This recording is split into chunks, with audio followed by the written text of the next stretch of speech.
Welcome to EconTalk, part of the Library of Economics and Liberty. I'm your host, Russ Roberts of Stanford University's Hoover Institution. Our website is econtalk.org, where you can subscribe, comment on this podcast, and find links and other information related to today's conversation. You'll also find our archives where you can listen to every episode we've ever done going back to 2006. Our email address is mail@econtalk.org. We'd love to hear from you.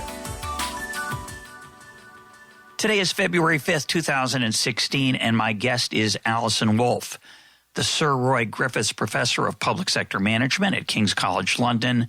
She is the author of The Double X Factor, How the Rise of Working Women Has Created a Far Less Equal World. And she's a Baroness and a Commander of the Order of the British Empire. Allison, welcome to EconTalk.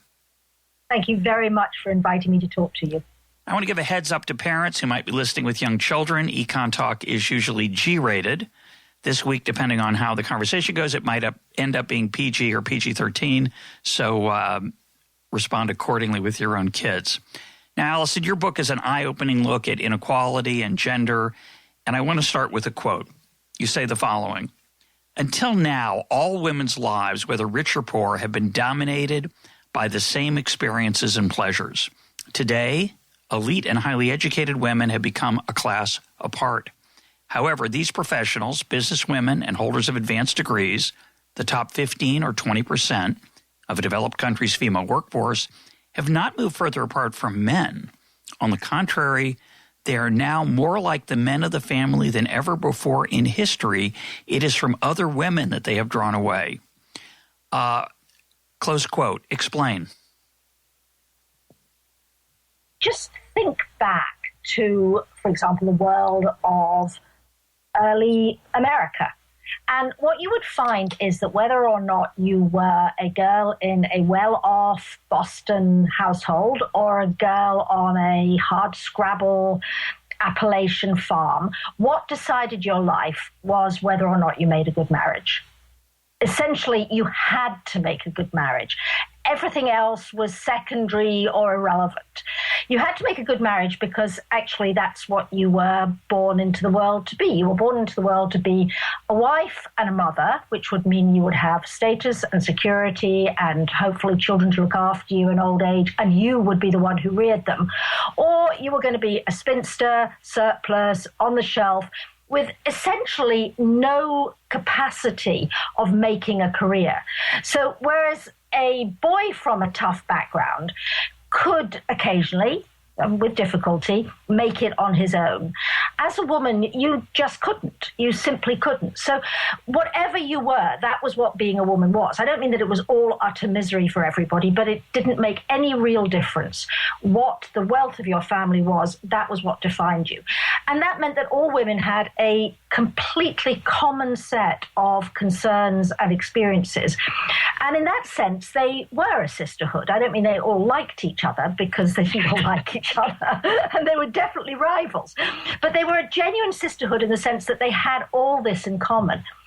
And today, if you are a clever or privileged young person, whether you're at Oxford, Harvard, Brown, King's, where I teach, you will have far more in common as a female student with the male students who are alongside you than you will with the vast majority of other young women in your country. And it's the class that really matters. Now, class has always mattered, but as a woman, you just kind of hung on to whichever class you were born or married into. It wasn't really your class in the sense that you'd created your class position. You just kind of hung in there.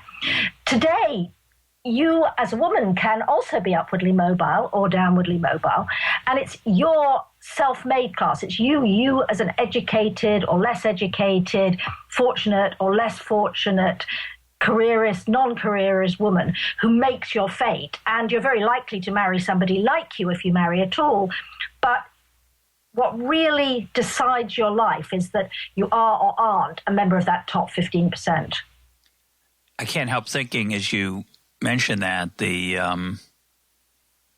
novels of Charles Dickens and Jane Austen, we have Oliver on the one hand, who does rise through a set of good circumstances and his character, a set of luck and character, But in Jane Austen's novels, they're all about whether you marry wisely or not. And as you point out, that kind of captures that different world.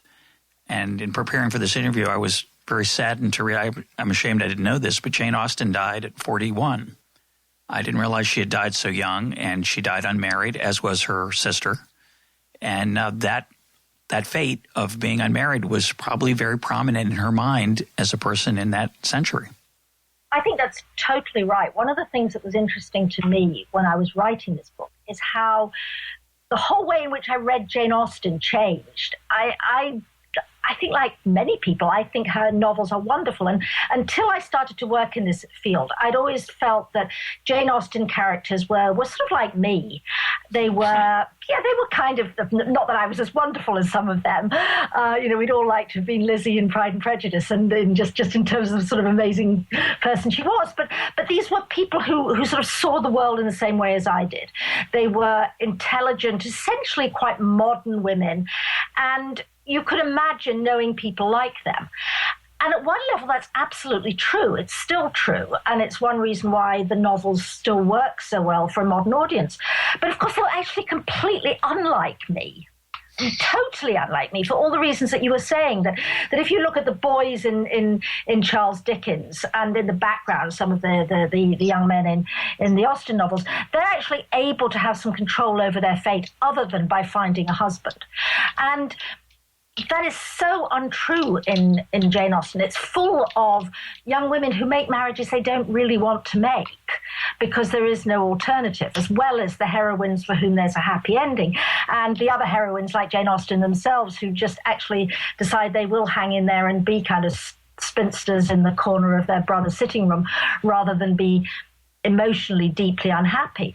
But I became tremendously aware of this huge gulf between the 19th century and the 21st century, above all in this aspect, in the fact that for women it's a completely different universe, and sometimes for the good, sometimes for the bad. I mean, there are other aspects of modern society which are perhaps less kind to women, but for able and fortunate women in peaceful countries, this is a pretty good time to be born and a pretty good time to be actually able to storm the elite. And I think we should be a bit more gracious and aware that we're very lucky. I want to read another quote where you talk about, I think you say there's about 75 million women in this elite class who are a lot like men and a lot different from other women. And I like the way you phrase it. I think you say it's a significantly sized country is one way to think about the magnitude of this modern phenomenon. And you write the following, quote, "Today's highly educated and professional women, the top 15 or 20%, not only have different jobs from other women, they also have quite different patterns of lifetime employment from other women. They are different in when and how much they work. They have quite different marriage and childbearing patterns and very different divorce rates. They bring up their children differently, and they differ in how they run their homes." End of quote. So I want to talk about each of those in turn because they're fascinating. So let's talk about employment, both the type of work that highly educated women do relative to men and less educated women, and the frequency and nature of it. The highly educated women whom I talk about the most don't do exactly the same jobs as men. There are little differences about which they tend to get very excited, but they essentially do the same jobs as men. So if you look at not the top half of 0.5%, but you look at the top sort of 15 to 20% of jobs in a country like the US or the UK, which are well-paid professional jobs, the people who've been doing fine in the last 30 years.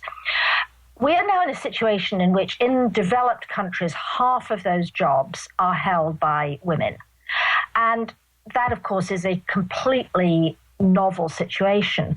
And it's come about gradually, but it reflects and is achieved through the fact that women are also at least half of the students in the universities that feed into these good jobs. I think most people know that, or many people know that there are far more women now in higher education than there are men in most of the world. But I think the key point is that there are now as many women as men, and in many cases more women than men, in the top schools. And that's what feeds you into these high status, well-paid professional and business jobs. Now, of course, and I'm sure you'll be coming to this, it's still the women who have the babies, it's still the women who make more changes in their lifestyle when a child comes. But the women who are highly educated and who do these jobs stay in work almost without interruption throughout their careers, which is actually a very important precondition for doing very well in the workplace. They may go part-time, but they don't interrupt. And that's, again, a real difference, both from their grandmothers or even their mothers, and completely different from the dominant pattern for people who are less well off, for whom staying in work is not vital in terms of career, it's not something that makes economic sense in terms of what's left in your pay packet.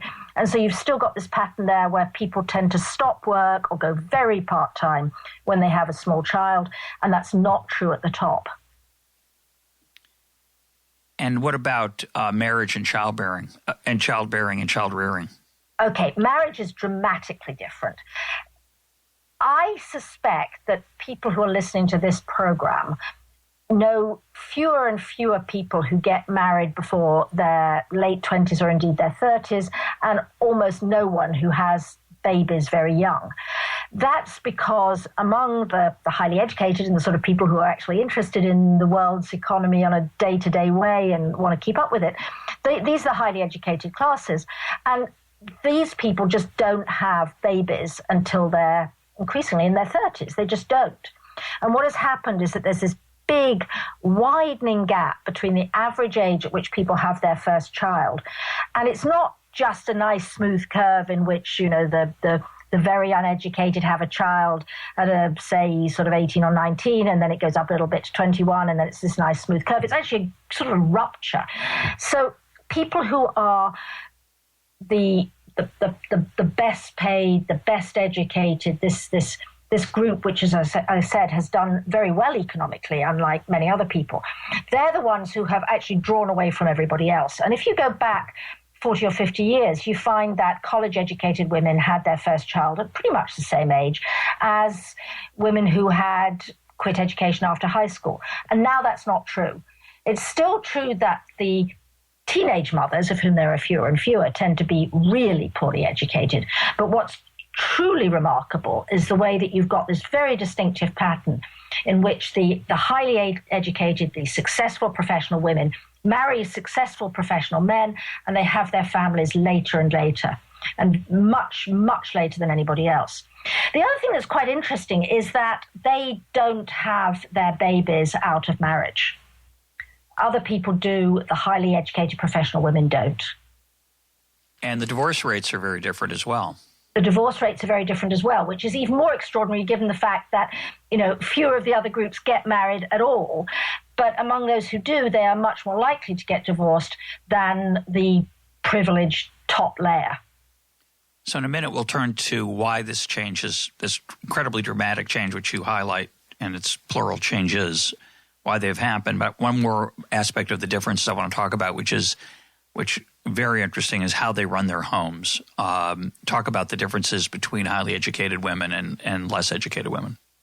The differences have an awful lot to do with the fact that if you're highly educated, you earn more on the whole, and you're very likely to be part of a two-adult household in which you've got two very good incomes coming in.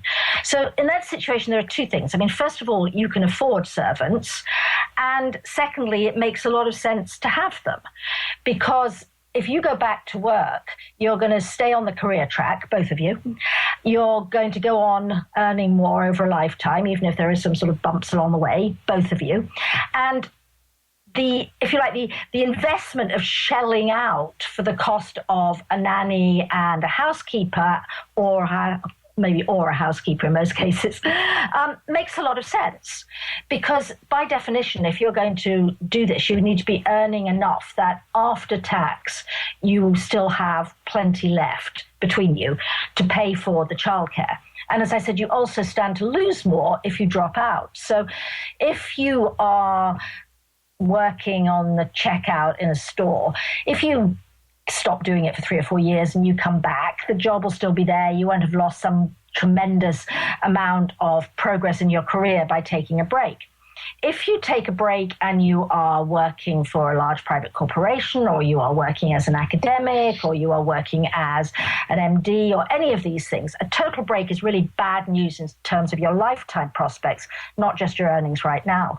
So you've had that on the one side. And then on the other side, after a period in which it seemed like servants had disappeared from rich countries, we've now got access to a huge global pool of people who are only too delighted to come and work for affluent families all around the world, because for them, this is, again, a very good deal. I mean, the world is full of, for example, excellent Filipino nannies and housekeepers who are working away from home in order to pay the private school fees of children, nieces, and nephews back home. So you could say, in a way, well, you could say that in some sense everybody benefits. It's hardly an ideal world, but it's definitely a world in which it makes sense for both halves of that bargain to be doing this. It's something people don't like to think about, in my experience. A lot of professionals like to think of themselves as liberal and egalitarian. And the fact that their lifestyles depend on the cheap labor of other women makes them profoundly uncomfortable. But the reality is that if you are going to have a family and you're going to have 2 careers, then somebody has to do the childcare, and somebody has to clean the house, and somebody has to cut the grass, and you cannot do everything. Well, in a way, it goes back to David Ricardo. Specialization and trade comparative advantage are still very powerful, and the opportunity cost of a wealthy person cutting their own grass is high. And if there's a relatively cheap alternative, they're going to pay someone to do that rather than to do it themselves. The part that's really stunning about that observation that you make about the number of servants that people have, and of course, when you use the word servants, you tend to think about Downton Abbey, but we're talking, and some people do have live-in servants, of course, but we're really talking about people who hire folks here and there to do the lawn, to do childcare for a certain number of hours, to clean the house once a week or every other week. But the additional point that's fascinating, you said, is the following. You write, take the U.S. If you pick the 20 top female occupations, meaning the ones that employ the largest absolute numbers of women, you find that in 7 of them, the workforce is over 90% female. And if you make it 80% female, it's over half of those female occupations. And that's true. And you say it's also true in Scandinavia, which is famous for its egalitarian ideals, at least the way we think about it from the outside. So your point is that even though women are increasingly integrated into traditional male fields such as the legal profession or medicine, in a lot of other fields, nothing has changed. It's utterly fascinating. I think it's extraordinary, and I'll come back to Scandinavia in a second, actually, because I think it's a very classic example of how the way that our societies develop is overwhelmingly about economics, but also a bit about values and how we feel about ourselves as well. I do refer to servants. I do it partly for slight shock value, but also because it seems to me that we have to recognize that somebody who looks after our child in a nursery outside our home is just as much working as a servant as somebody who does it inside our home, even if it makes it feel a bit better for some of us. And it's also why in this book I try to emphasize this growing gap among women, which in some ways is mirroring the class divisions among men, but in some ways, as you've just pointed out, is quite different. And that's because so many of the non-elite women who are now in the paid workforce are effectively being paid to do outside the home things which they used to do inside the home. When it was inside the home, they didn't get a pay packet, it didn't go into GDP figures, but they were doing those things. Now, overwhelmingly, with these things that we have kind of outsourced, where we've put them outside the home and they're now part of the cash economy, these are done by women just as they always were. So those women have not changed the things that they do compared to all the rest of previous female human history. So what has happened is that, as well as the integration of educated women into what had traditionally been a male workforce and into traditionally male occupations, alongside this, you've got these new paid occupations which are huge and which are overwhelmingly female and which involve the integration into the cash economy of things which used to be outside it, which used to be inside the home. And this is very, very common. And I'll come back now to Scandinavia, because there is this belief that in Scandinavia, somehow the whole gender gap has been abolished and everybody has the same life chances and everybody is treated the same. And these are wonderful societies in all sorts of ways. I don't want to sort of be rude about it. They're also the most gender segregated labor markets in the world, because they have taken to so far the ultimate degree, the process of taking traditional within the house labor out of the house, putting it into organized institutions where the people who work there are paid, but all the people who work there are female. So, they've got great day nurseries, they've got great kindergartens, they've got excellent daycare centers, they've got very, very good health services. But they have also got a society in which, as I said, the jobs are far more clearly mostly female or mostly male than they would be in the US. So I want to digress for a minute here, because I'm just fascinated by that remark that you made in passing a minute ago about the unease we have about servants. So why is it, speculate for a minute, why is it that a high-powered male or female worker who makes a lot of money has all kinds of fancy things in their life? They have nice cars, nice homes, nice vacations, good schools for their kids. Why is it that they feel uneasy paying for a real servant, someone who would live with them or would come often to their house, rather than paying for that exact same service outside their home through a business? And I agree with you. It for some reason, it feels different. Do you have any thoughts on why that is? They're quite partial thoughts, but it fascinates me as well. And it's something that I also tend to feel. And I think there are a number of things. I think the most profoundly important is the set of values that characterize modern societies and which are actually central to the fact that women can succeed on their own, and that we think it is absolutely right that, for example, all children, whether male or female, should have access to education, that we feel is completely intolerable that, for example, there should be a female quota which says sort of only 10% of the jobs can be female or something. And one of the things that I was utterly shocked to discover was that, in my lifetime, there had been a rule in some places which said that the minute you got married, you had to leave your job and open it up for some man who might need it in order to support a family. I mean, that didn't end in Ireland until sort of, well after I was born, that's for sure. So these are profound values, and they underlie our whole society, which is that people are all worth the same amount. So we see, for example, democracy as an unquestionably good thing, because it's one person, one vote. It's sort of almost inconceivable for a modern citizen to argue that there is something wrong with that idea.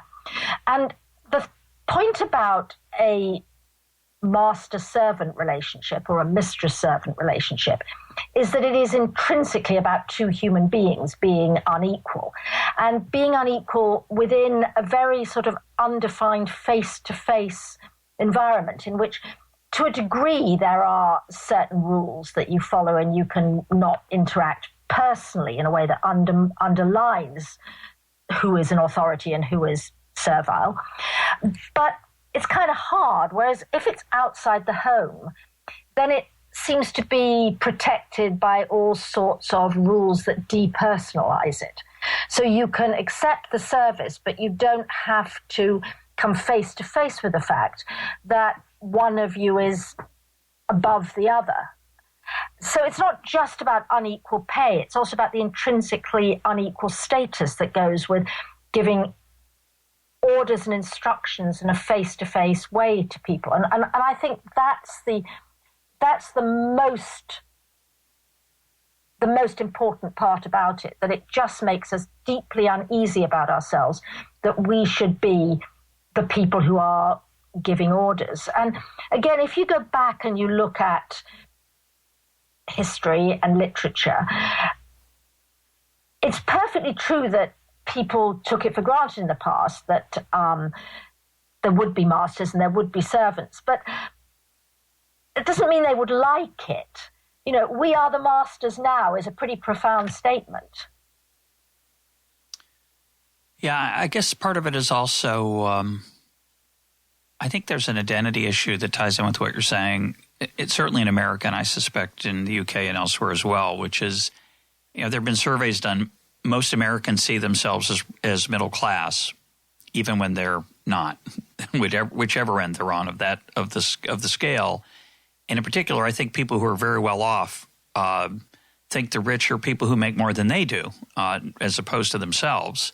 And when you, as you say, when you have to confront a servant in your home, you have to come face to face with the fact that you're not necessarily like everyone else. You're not middle class, and I think it makes people uneasy. And I think you're exactly right as to that egalitarian impulse, which is in many ways just a very powerful example of modern culture that we absorb whether we're aware of it or not.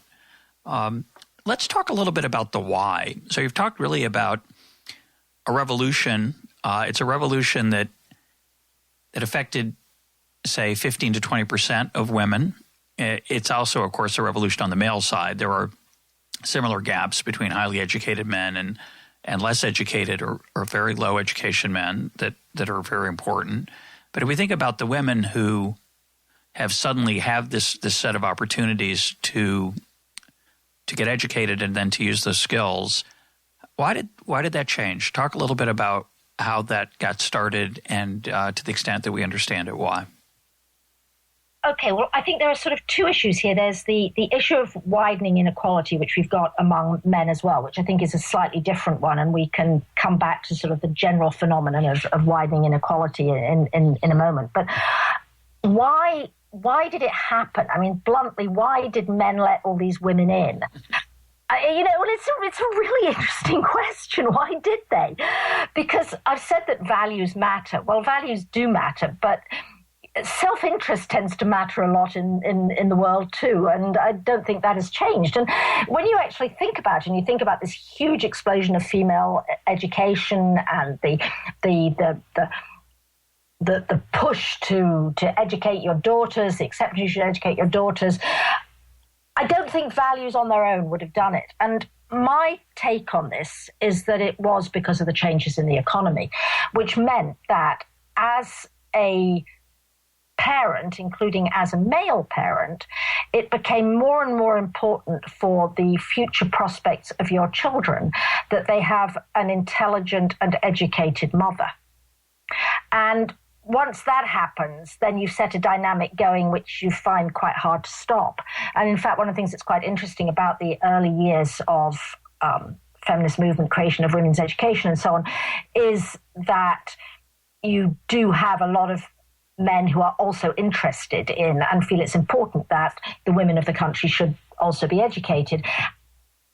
Partly because these were, quote, liberal, but partly because they are talking about this as something which is going to change the quality of motherhood, that you will have educated and emancipated good mothers. So what happened in the 19th century? Well, two things happened. I mean, the first thing, which is sort of quite intriguing, is that as the economy changed, it actually became much easier for more men to support a family on one wage without there being lots of people who were so poor that, you went out into the fields with your kids because everybody had to bring the harvest in. But you actually have, the development of the wage earner family. But among the middle classes, what you're getting is an opening up of opportunity. And it's an opening up of opportunity for those who are overwhelmingly men, but they are literate and they are numerate, they are educated. So you've got a genuine change in the workforce. And that means that if you want your sons to do well in life, those sons need to be intelligent and educated. And that means that an educated, literate wife is not only going to be possibly more amusing around the house, but is actually going to be somebody who can actually help your children. And equally, you're going to want to educate your daughters, partly because by now you've come to feel that girls should be educated, but also because, firstly, they will probably be unattractive to a future husband if they're more or less completely uneducated themselves. And secondly, because, and this is the dynamic, there are new jobs opening up. So if things don't go well and your poor daughter doesn't make a good marriage, well, she can always be a school teacher. So you've got this shift, which to some degree, I think, is fueled by changing values. But to a large extent, I think is fueled by family self-interest, that it actually starts to make sense to have, not just in a few enlightened places, but across the economy, it starts to be more and more attractive to have both daughters who can earn a decent living before they get married by being educated, but even more, and this is in the middle classes, by having, if you like, high-value mothers for your sons. And then once you've opened the stable door or whatever the metaphor is, I mean, you don't get them back in again, do you? Yeah, how do you keep them down on the farm after they've seen Paris would be my metaphor. But once you've had a chance to learn something, it's kind of exciting. I just want to mention before we go on that there is a temptation here to treat education as destiny. And, of course, these are generalizations we're talking about. There are many highly educated people who struggle and who struggle to marry, struggle to make a good living. There are many poorly educated people who succeed, who can marry and stay married. I know we have many listeners at EconTalk who have PhDs, and we have many who are high school dropouts. And we're fortunate to live in a time where you can be educated without going to school through podcasts and other ways. So I just want to put that footnote in. I completely agree. Like all of these things, these are wild generalizations, but they're generalizations that are about broad. They're true on average. And actually on education, I mean, as somebody who spends a lot of time arguing that education is neither the solution to everything nor the cause of everything, either at an individual or a social level, that is clearly the case. But what I do want to emphasize is that what happened in the 19th and early 20th century was that more and more jobs demanded education, and therefore there were more and more people for whom it made sense to be educated. That did not mean that only the educated could succeed. It did not mean that the minute you were educated, everything would happen. There could be all sorts of things in your life, in your neighborhood, in your country. At an individual level, nothing is determinate in that way. Absolutely. But I guess this is why we have EconTalk. At a broad historical sweep level, these changes matter. Yeah, I just exactly. And I just want to add one more footnote before going on, which is that if my planning as host here goes as expected, my guest last week was Matt Ridley, talking about his book, The Evolution of Everything, and we're talking about emergent phenomenon. And you asked the question, why did the men let the women into all these jobs? And the answer, of course, is that they weren't in charge. They looked like they were in charge, but there were broader forces at work that pushed change that nobody planned or designed. And there are many great things about it, and some things, of course, are not so great. One of the not so great. What? Well, I was going to say, I mean, the subtitle of my book about a far less equal world, I mean, if I may, I'd like to come back to this phenomenon that you mentioned, which again is not something anybody planned, which is the growing inequality. And of course, one of the things that has happened is that the way you look at what has happened to women is quite interesting. Among men in the United States, you've got this growing phenomenon of a bigger gap between the bottom and the top, and you've got stagnant or falling average wages, and I'm sure you've talked about this on many occasions. What you get when you look at women is, well, inequality among women has grown faster, but that's partly, of course, because since professional women started way back, once they started going forward, that was likely to increase inequality among women. But of course, it's also the other phenomenon, which is that so many of the lower paid women in workforce are working part-time, are working at jobs which are traditional female jobs, which often fit with their own lives, but where the potential for big wage increases is very poor. And so you've got this concentration of many women in the worst paid jobs at the same time as you've got women storming the barricades at the top in considerable numbers. And again, I think it underlies the complexity, the emergent nature of what happens in our societies, because you've got a sort of interaction here between a load of different factors, global changes in the economy, changes in the family patterns of women, changes in the number of women in the top jobs. I mean, all of these things interact, and they can be quite hard to disentangle. Well, the other factor, which I think is a common theme here on the program, is the challenge of separating out the impact of the economy per se, separate from demographic changes. And one of the things that your book reminds us of, which is, I think, extremely important when interpreting the data, is that less educated women are less likely to marry, and highly educated women are more likely to marry highly educated men. That is compared to 40 and 50 and 30 years ago, which means that when you use household income as your determinant of inequality, which most people do, you're going to get effects of inequality that are purely demographic. So their labor market changes interacting with these demographic changes, these marriage patterns, which are going to exacerbate the measured inequality that you find. And I think that just people never want to confront that, but they should. I think that's right. I mean, one of the things which actually took me slightly aback when I was doing the research on the book was the fact that not only did the more educated, better paid women tend to get married more and get divorced less, but exactly this pattern of increased tendency of women like that to marry men like themselves, and of men like that to marry women like themselves. And that's true even allowing for sort of changes. I mean, it's not, it's partly that there were fewer highly successful professional women for professional men to marry. But it's not just that. It actually seems to be this sort of almost segregation is too strong a word. I mean, it's not pure segregation, but this tendency of like to marry like, which again is an international phenomenon, is very, very marked in marriage and family formation. And it goes, I think, with the growing anxiety also about children and child rearing and making sure that they have the best and that they are set on a path in which they too can marry somebody like themselves. And it's a little chilling, but it's also something that I think we have to be aware of, because the numbers are there, and it's not just in the United States, it's in the Netherlands, it's in Germany, it's everywhere.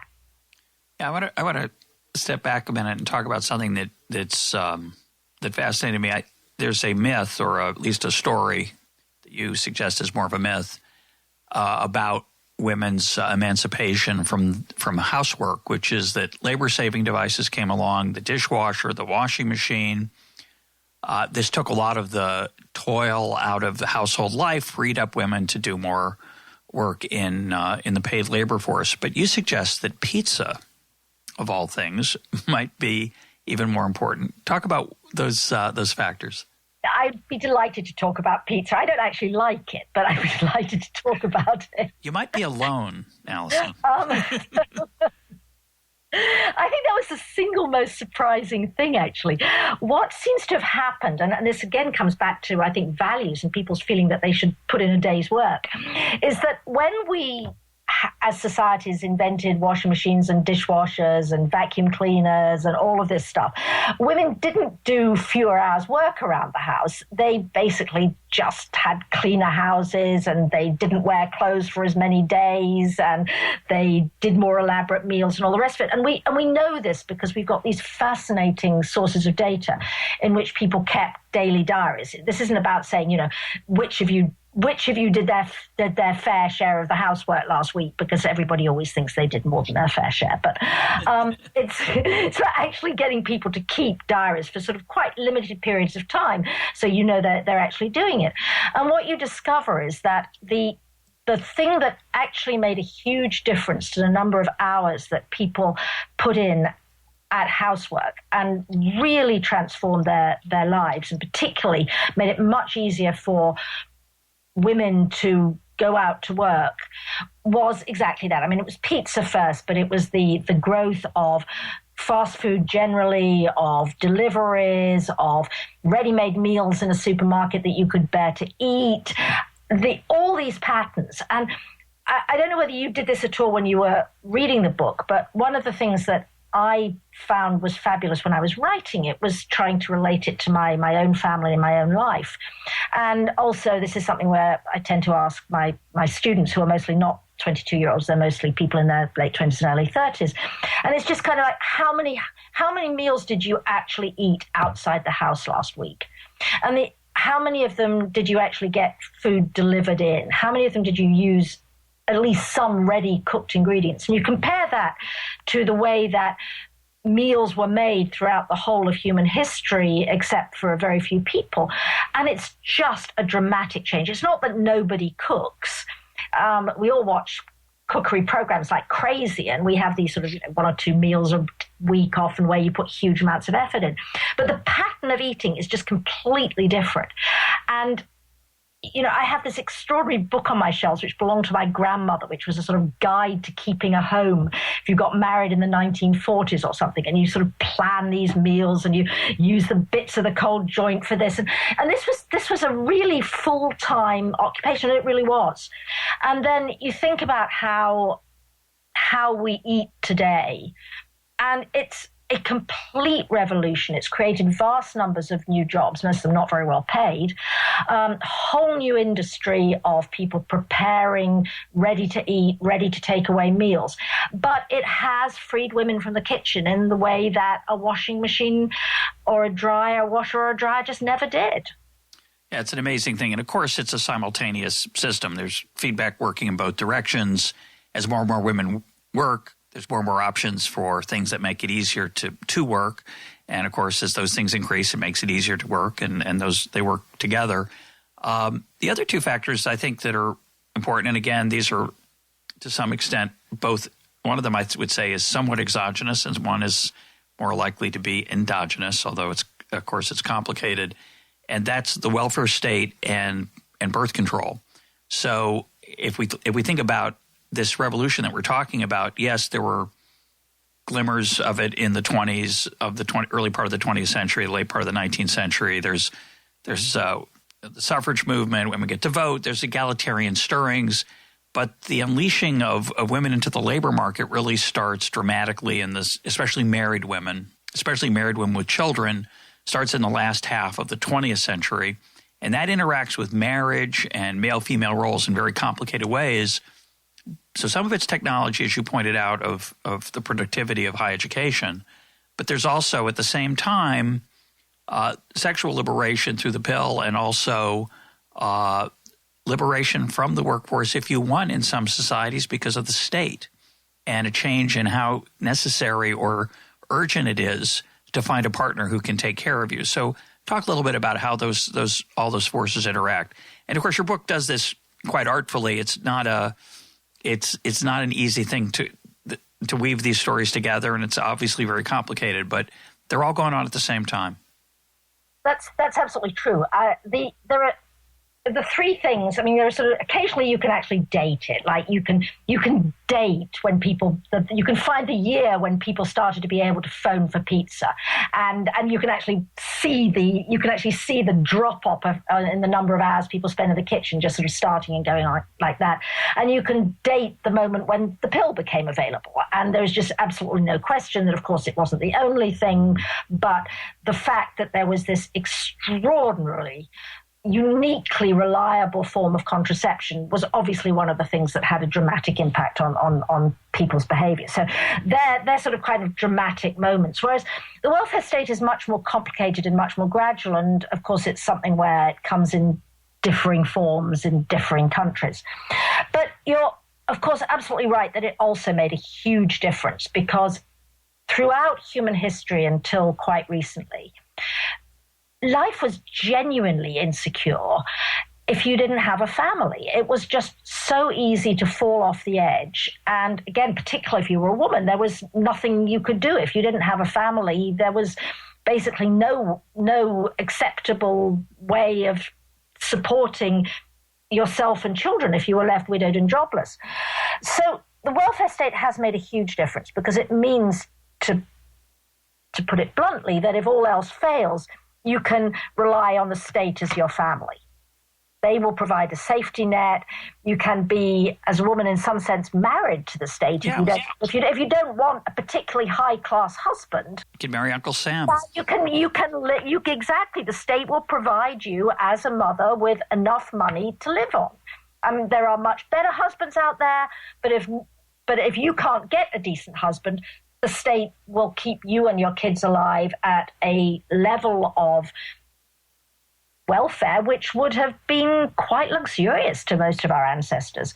So that is another dramatic change, and you can see this. And we talked earlier about the fact that professional women don't have children without husbands to help support them, and we can come back to that in a minute. But it's also not just about values, probably.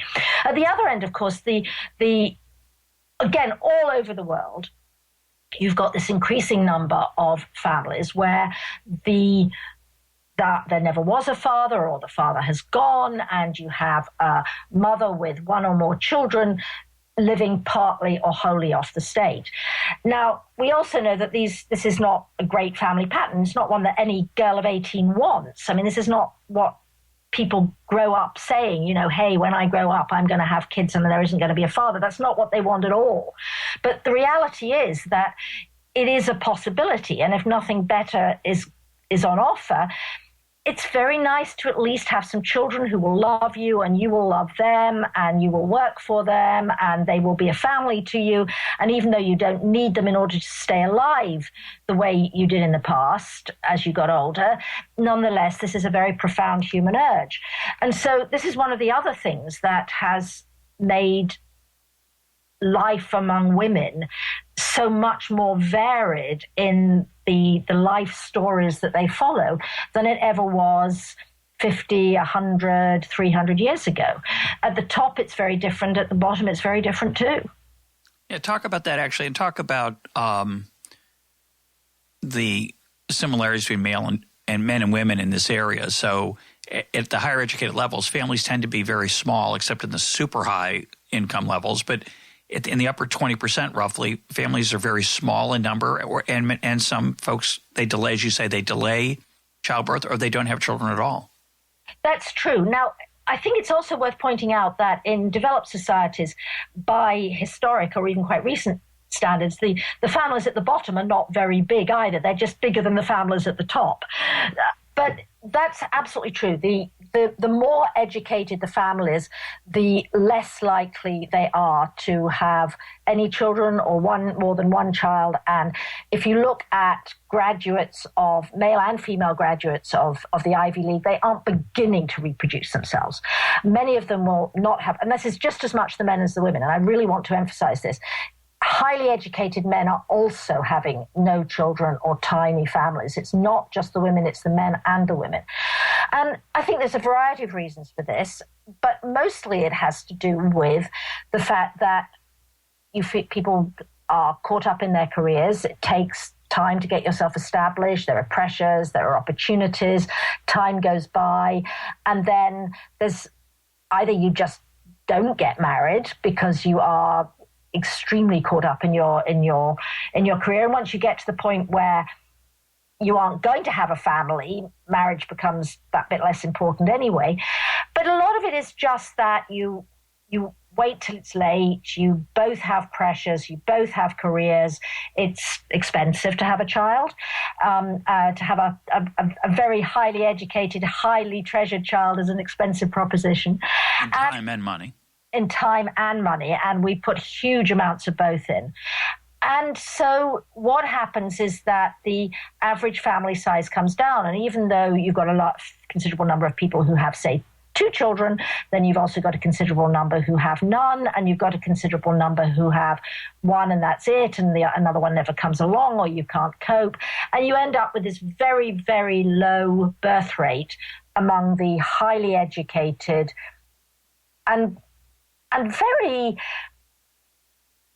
very intermarried professional group. And then at the bottom, what you get is you have people having children much younger, and in the middle much younger, and the family size is definitely bigger. And as well as having the children younger, and of course the younger you start having children, the easier it is to have them. So this is also related to when you start trying. But there too, you've got a growing difference in compared to history, because historically, of course, it was the affluent who had more living children because they had children and they kept them alive more. So again, this is a very, very dramatic change, and the fact that the birth rate has gone down for everybody has been accompanied by these growing differences, and the less educated the group as a whole, the more children they are having on average.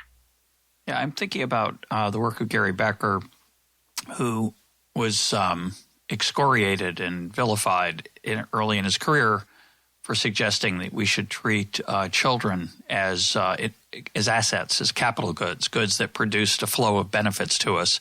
And there's something very unattractive about that that way of thinking about it, certainly as a father. But as an economist, it's an interesting way to think about it. And he relentlessly pushed the point, at least when he began working on this. I know his earlier work on the area better than I do his later work. But in his earlier work, he talked about the trade-off between quantity and quality. And he would argue that as we got wealthier, we wanted to, quote, higher quality children. That is, more investments in them, more music lessons, more education for them. That's very expensive. And so we tend to – this was his explanation for why we tended to have fewer children as we get wealthier over time, and also why wealthier families have fewer children at a point in time.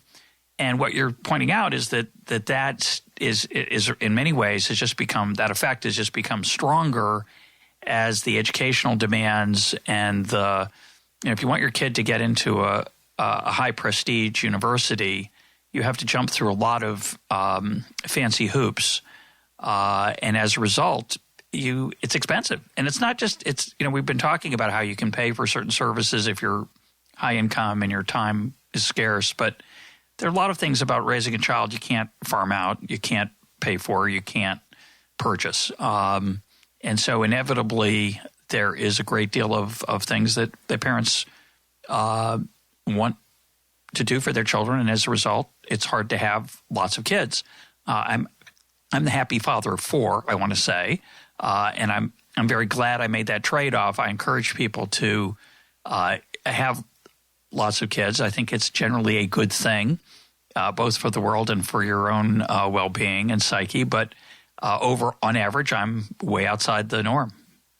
Well, I'm really impressed that you got 4. I have to say I'm outside the norm. My wife. Allison, I have to say my wife helped. I just want to get that. You said I have 4. I hope I said we have 4. I don't know whether I said I have 4, but we have 4. I should have said we. We have 3. And I have to say that after that, we kind of lost our nerve. We just didn't think we could keep all the balls up at once. It was kind of, oh my God, I think this might even have been, one too far. Actually, it was, we just about managed. But you're absolutely right. I mean, I don't know whether, in the past, I think it was entirely clear that a large part of having children was that they were your welfare state. So it was actually, you're right. Gary Becker was absolutely vilified. But I think you have to think about human behavior this way. It doesn't mean that there isn't a lot of emotion and a lot of love involved, but you make decisions as you go through life. I mean, that's what your whole program is about. It's what economics is about. I mean, scarce resources, and you have to allocate them, right? One of the things that's interesting about children is exactly what you said, that they are incredibly time-intensive today. I think that most people feel they're more of a consumption good than anything else. But one of the things that's fascinating is that all parents, and particularly all fathers, have been increasing the average amount of time they spend with their kids in the last few decades. The fathers who have been increasing time most and the mothers who have been increasing time most are our friends, the professional classes. That's one reason why they always look so exhausted, because compared to everybody else, it isn't all wonderful at the top. They get less sleep. Yeah. But it's very striking that for a combination of reasons which are, cultural uncertainty, worry about your kids, and also, as I said, just changes in culture. I think people do treat their children differently, and they are, across the classes, more involved with them in an emotional way and in worrying about them and in making sure that they get things and do things. And that is more intense. The more, in a way, your kids might have to lose, and the more you feel that you might be able to help them and you owe it to them to help them, and you desperately want them to have a life as good as you have had. There's this sense that the more you can do for your kids, the more you do for your kids. And that brings us back to this in some ways over-anxious, intensive parenting that a lot of people have commented on, which is there in the numbers. I mean, it's just extraordinary, the amount of sort of one-to-one, face-to-face, not sort of sticking them in the back of in the back while you go to do the grocery shop, but actually doing things with them. That has increased as a proportion of people's time just enormously, alongside both parents going out to work. Well, I think it's a glorious thing, the spending time with your children. And No, I do too. I would like to put that on record, not having up, that I also think spending time with your children is one of the most wonderful things you can do in life. Yeah, I didn't mean to suggest that you disagreed, but I think what's fascinating to me is this is also another enormous revolution, the so-called helicopter parenting and the effort that parents put in for children's status, again, in education. Typically is the most prominent example, but it's everywhere. And that's I think an untapped vein of exploration. I don't think maybe sociologists have done a lot of work on it. I assume they have, now that I think about it. But just there's been a lot of people saying it's a bad idea, it's bad for the kids. But why it's happening, and just obviously in many ways, if I had to pick one thing, which is a bizarre thing, but I think it has a lot to do with it, it's the limited number of elite colleges. It's hard to create an elite college from scratch. Entry is very expensive, and parents are obsessed with their child getting into an elite college, and it's they may be onto something. I think maybe it's overrated. I don't know. As somebody who works at Stanford, I wouldn't want to suggest that for a moment, but there is a pressure and an urgency about it for many parents. And as you, I think, point out in the book, it starts in kindergarten in some locations. The kids got to get into the right kindergarten, to get into the right private school, to get into the right college. And all of these things, the fundamental scarcity that's forcing this competition is the elite college thing, which, as you point out, is really what's driving the success of that 15 to 20% women at the top. So we've come full circle. I think that's right, and I have no solution to it, even though in many ways it appalls me, because the trouble is the more global the elite labor market becomes, the more there's a limited number of kind of brand names that anybody can recognize. And it's not that you can't succeed if you don't go there. It's just that if you do go there, you come out with this label, this brand, which is recognizable and seems to any parent to be something that on the whole they'd rather their kids have than that they didn't have. And it is very hard to see how you can stop this. It's very striking in Europe, in countries where there's a very hierarchical system like the UK, where there's sort of Oxford and Cambridge at the top, and people just, what everybody wants to know about a school is how many kids did they send there. And then you get European parents who are also agonizing about getting their kids into good universities in the UK because, A, we have a hierarchical university system with brand name schools, and B, of course, they improve their English as well. And you can see this kind of race going on, and it's not obvious how you stop it, because as a parent, you feel, well, of course it's not the only way to succeed. Of course it's not the only thing that matters. But it doesn't hurt, does it? Well, I'm optimistic. Well, I want to say one other thing about it before I talk about optimism, which is that I think for a lot of parents, it is a consumption good. It's a class status thing. It's not so much worrying about what happens to their kids. It's to make sure they can hold their head up at the cocktail party. But and I don't think that's going to go away. What I do think might go away, though, is the lack of access to those top institutions. To some extent, the technological revolution of the internet and podcasts and MOOCs and other things are going to make it easier for larger groups of people to get educated, but they still might not have the right stamp on their forehead, and we're going to find out how important that is relative to what you actually learn when you're in college. We're short on time. I'd like to close talking about culture. I think there's sort of two ways to look at the revolution that we're talking about. This, both the revolution of women becoming more involved in education and therefore higher skilled jobs, higher paying jobs. At the same time, the gap growing between, and then becoming more like men. And at the same time, a growing gap between types of women and both their experiences and their income. So there's a tendency, I think, among some to treat this as a cultural phenomenon, to say that women's liberation has brought this about. As economists, we tend to look at it as not so much as a cultural phenomenon. We look at these exogenous changes you mentioned earlier, technological change, and how that changed the returns to education, and that drove a lot of what we're talking about. But it seems to me they all work together. Everything is endogenous. Culture responds to economics as much as it's formed by certainly as much by that as it is formed by, say, elites who opine about this or that.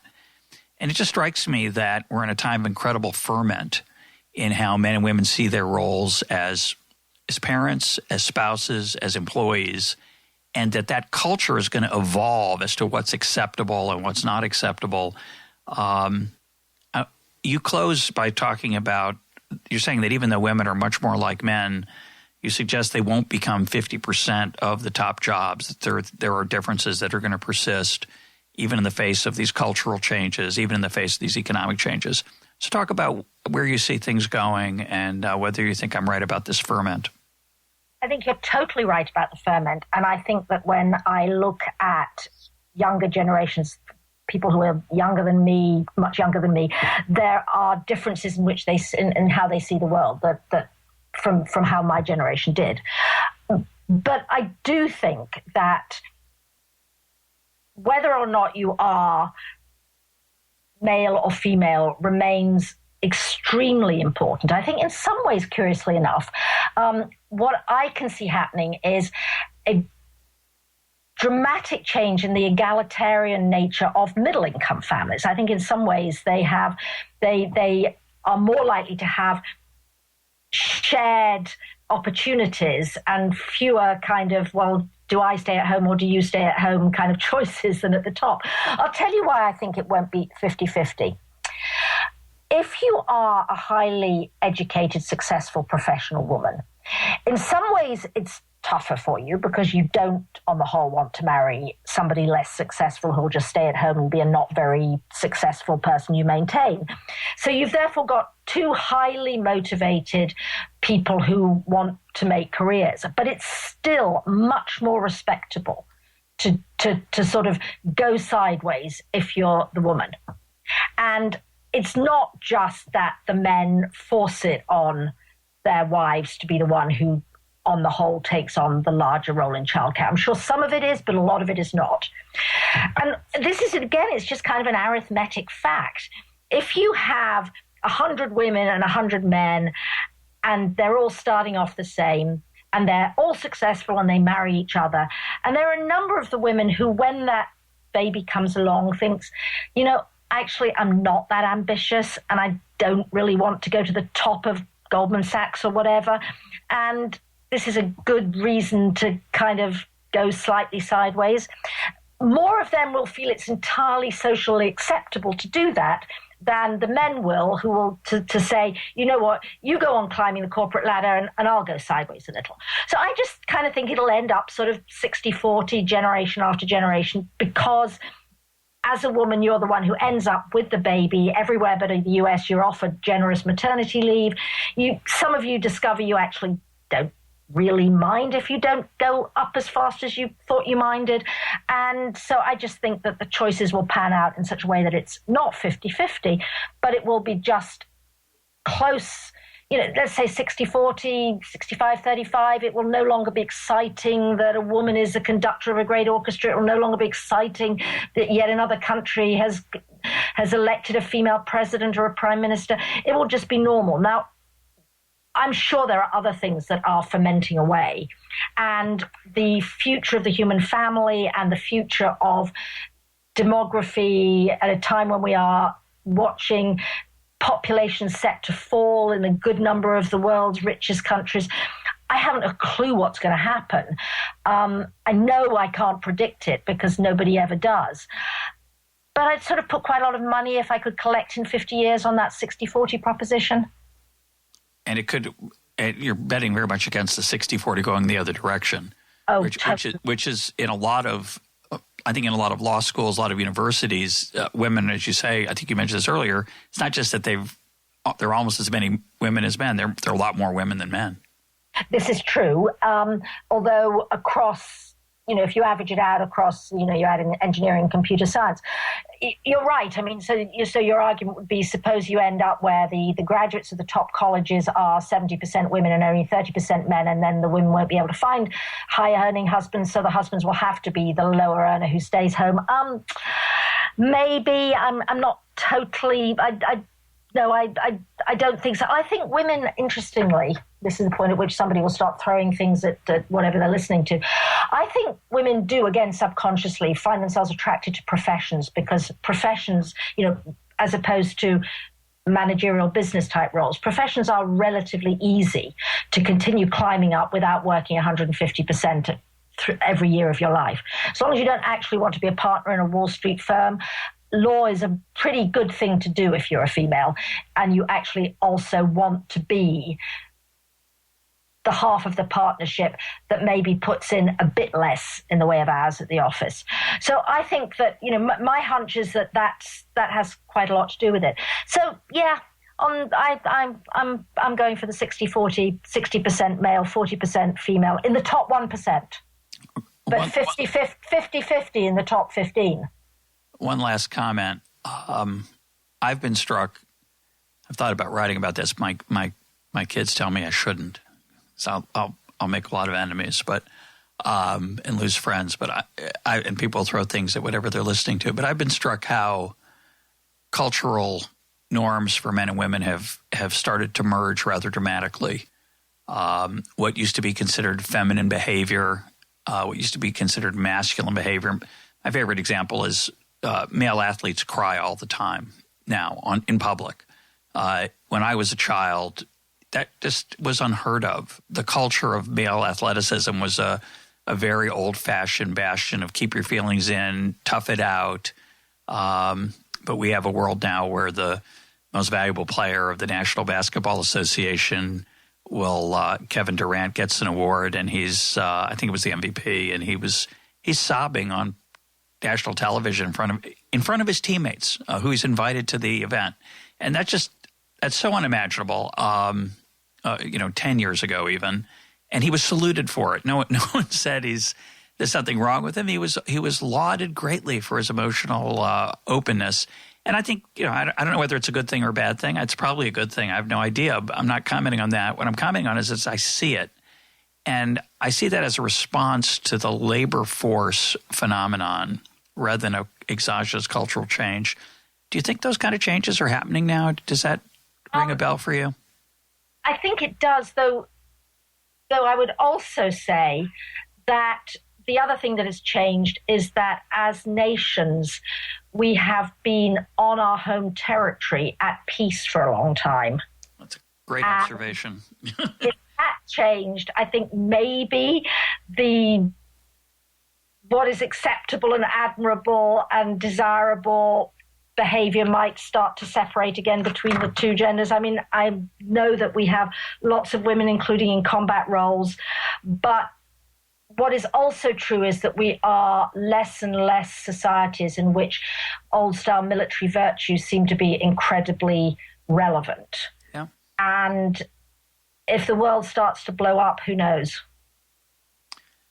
My guest today has been Allison Wolf. Her book is The Double X Factor. Allison, thanks for being part of EconTalk. Thank you again for inviting me.